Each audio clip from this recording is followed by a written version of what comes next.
এখন আমরা দেখছি নিউরন সিআরএম এর অ্যাডমিন প্যানেলের ড্যাশবোর্ড।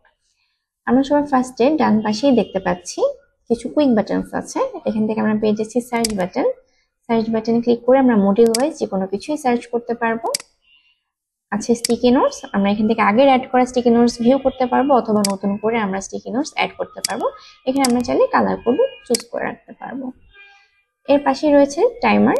আমরা চাইলে আমাদের অ্যাসাইন করা টাস্ক যেগুলি আছে সেগুলির টাইমার আমরা সেট করতে পারি। আমরা টাস্ক শুরু করার আগে টাইমার স্টার্ট দিব, এন্ড অফ টাস্ক শেষ হয়ে গেলে আমরা টাইমারটা স্টপ করে দেব। এই মেমো ফিল্ডে আমরা আমাদের টাস্ক রিলেটেড যে কোনো ডিসক্রিপশন লিখে রাখতে পারি। আমার টাইমারটি স্টার্ট করা ছিল, এখন টাইমারটি আমি দেখতে পাচ্ছি যে আমার টাইমারটি অফ হয়ে গিয়েছে। এর পাশেই রয়ে গিয়েছে আমাদের create new button. Create new বাটনের মাধ্যমে যে কোনো মডিউলে যাওয়া ছাড়িয়ে আমরা খুব জলদি আমরা task, project, client, employee payment অথবা টিকিট ক্রিয়েট করতে পারছি। তার ডান পাশে রয়েছে একটি নোটিফিকেশন বাটন। এই নোটিফিকেশন বাটনের মাধ্যমে আমরা সকল প্রকার এই সিআরএম রিলেটেড নোটিফিকেশন পেয়ে যাব। ডান পাশে রয়েছে একটি log in button. Log in বাটনে ক্লিক করলে আমরা লগ আউট হয়ে যাব। লগ আউট বাটন রয়েছে, আমরা লগ আউট হয়ে যাব। তার নিচে আমরা দেখতে পাচ্ছি ক্লক ইন অথবা ক্লক আউট বাটন থাকবে। এখানে আমরা অফিসে এসেই সর্বপ্রথম একটি ক্লক ইন বাটনে ক্লিক করব। ক্লক ইন বাটনে ক্লিক করলে এন্ড অফিস থেকে বের হয়ে যাওয়ার সময় আমরা ক্লক আউট বাটনে ক্লিক করব। সেক্ষেত্রে আমরা কতক্ষণ অফিসে স্টে করলাম এই টাইমটা আমাদের রেকর্ডেড থাকবে। ডান পাশে আমরা দেখতে পাচ্ছি একটি ড্যাশবোর্ড উইজেট বাটন আছে। এটি সিলেক্ট করলে আমরা ড্যাশবোর্ডে কি কি ভিউ করতে চাই আর কি কি ভিউ করতে চাই না সেগুলি চাইলে আমি অফ বা অন করে রাখতে পারবো। নিজেদের সুবিধা মতো আপনারা করতে পারবেন।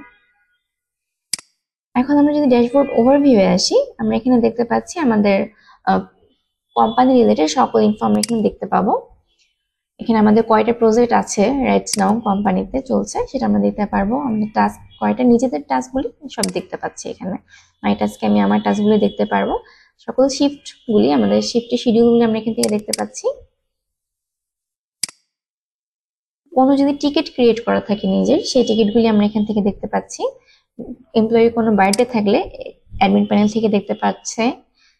এমপ্লয়ি অ্যাপ্রিসিয়েশন থাকলে সেটাও দেখতে পারবে। কোনো এমপ্লয়ি যদি লিভে থাকে সেগুলিও এখান থেকে ভিউ করতে পারবো। অথবা কোনো এমপ্লয়ি ওয়ার্ক ফ্রম হোম করতে চাইলে, কারো অ্যানিভার্সারি থাকলে, নোটিস পিরিয়ড থাকলে, এই সকল কিছুই আমরা এখান থেকে দেখতে পারবো। অ্যান্ড এই নিচে এসে নোটিসে আমরা দেখতে পারবো যে অ্যাডমিন প্যানেল থেকে দেয়া সকল প্রকার নোটিসগুলি এই ডান পাশে এসে দেখতে পাচ্ছি আমরা। এছাড়া আমাদের আরেকটা ড্যাশবোর্ড আছে যেটা হলো অ্যাডভান্স ড্যাশবোর্ড। এটা যদি চলে যাই, এটা আমরা ওভারঅল একটা ভিউ পেয়ে যাচ্ছি। আমাদের টোটাল কতজন ক্লায়েন্ট আছে, কতজন রাইট নাও এমপ্লয়ি আছে, কতটা আমাদের প্রজেক্ট রানিং চলছে, এই সব কিছুই কিন্তু আমরা এখান থেকে দেখতে পাচ্ছি। আমরা এখানে ফিনান্সে যে আমরা এখানে দেখতে পারবো যে আমাদের কত এক্সপেন্স সবকিছু। টিকিটগুলি দেখতে চাইলে যে আমাদের এখন কয়টা টিকিট ওপেন আছে, কি রিলেটেড টিকিটগুলি ওপেন আছে সেগুলি আমরা দেখতে পাচ্ছি।